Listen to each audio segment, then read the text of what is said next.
This is Simona here, and in this nugget I'd like to introduce you to this course, Soft Skills for Scrum Masters. Now that's a bit of a tongue twister.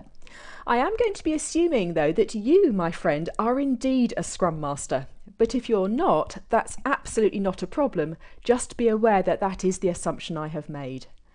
And I'm also assuming that you've either followed my Scrum Essentials course or you are already familiar with the Scrum framework with its roles, its artifacts and events. But let's just ponder why we need such a course as this.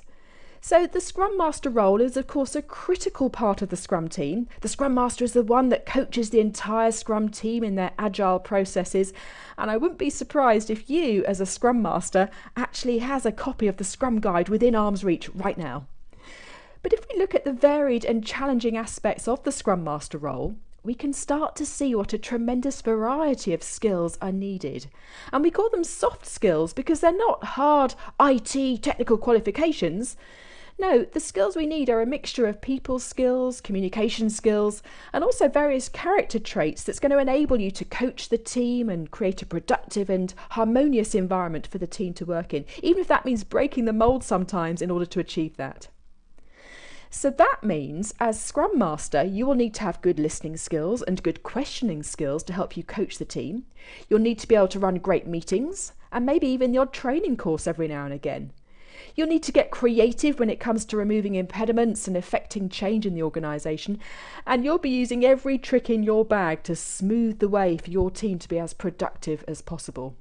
It's a challenging role, and that's why we've got this course to help you. But before we wrap up this video, let me ask you a question. What superpower would you choose to have? I just love asking people this. It's always fascinating. Now for me, it's a close run thing between teleportation and invisibility. But could I suggest, if there was such a thing as an application form for your superpower of choice, then to assist you in your role as Scrum Master, that you choose empathy.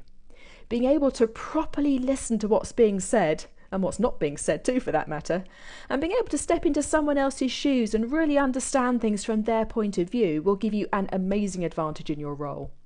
Because the trouble is, we naturally see every situation with our own set of perceptions, our own experience, and our own behavioural preferences.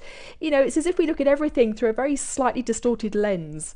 So being able to properly see situations from someone else's point of view is surprisingly difficult.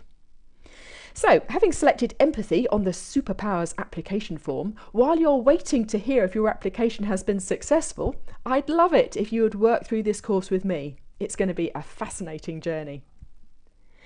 Now, I've put the nuggets into an order that makes sense to me, but I really don't think it will matter if you watch them in a different order. For example, if you have an immediate requirement to run a training course on Scrum, then it would be absolutely fine to jump straight into that nugget. And finally, give yourself time to digest the content.